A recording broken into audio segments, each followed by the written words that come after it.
So strength isn't a function of hypertrophy, you know, Right. and people don't understand that.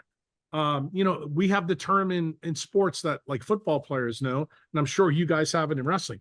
This dude is country strong, you know. Yeah. Guess what? You need to realize country strong generally is formed by people who work outside. That is the key. Right. Okay. So I guess the way we need to be looking at it is different. We need to improve our health, and then that will lead to an improved performance. And we were saying is we're leaving a lot on the table I in think terms of you our are. health. Yeah, I think you are. And I think that's why I was very interested to talk to you, because I don't get a chance to talk to a lot of wrestlers. And the fact that this guy is using, a lot of my stuff makes Yeah. me happy, because that tells me that guys who are in the wrestling community, they're going to be physically fit, but they're also going to be ready for their 40s, their 50s, their 60s. They're not going to face some of the stuff, that I see with performance athletes. Some of my best friends who played in the NFL, they're now dead. And they were younger than me. And for me, that's the ultimate fail. I just did a big talk at Bitcoin Prague about how decentralized health and wealth are linked. And one of the guys that I used as the analogy in there, I used tech guys. I said Steve Jobs, Paul Allen, and then a guy named Hal Finney. These are all leaders in the tech world. They all died before their 65th birthday. I said, how big an epic fail is it to be a billionaire and be dead at that age? People laud this. They think, well, Jobs was a giant. Well, what kind of giant are you when you're not there for your kids?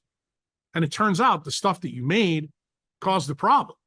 So I look at this the same way when I see a guy like you who's talking to wrestlers. Your guys' career could eventually hurt you. And I want you to have Yes. that thought in your head so that you go, okay, I get this. I get what this guy's saying. He wants to make me wiser. Like, I have a very famous saying that it's no longer about survival of the fittest, it's survival of the wisest. Why?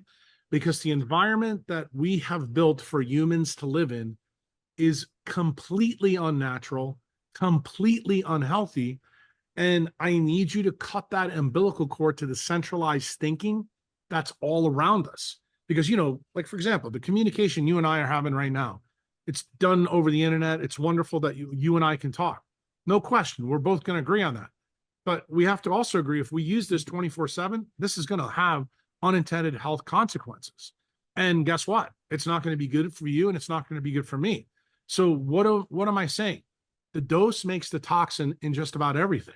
So you need to understand, okay, I want to be the best that I can be in my field, but I also want to be the best father, the best husband. Right.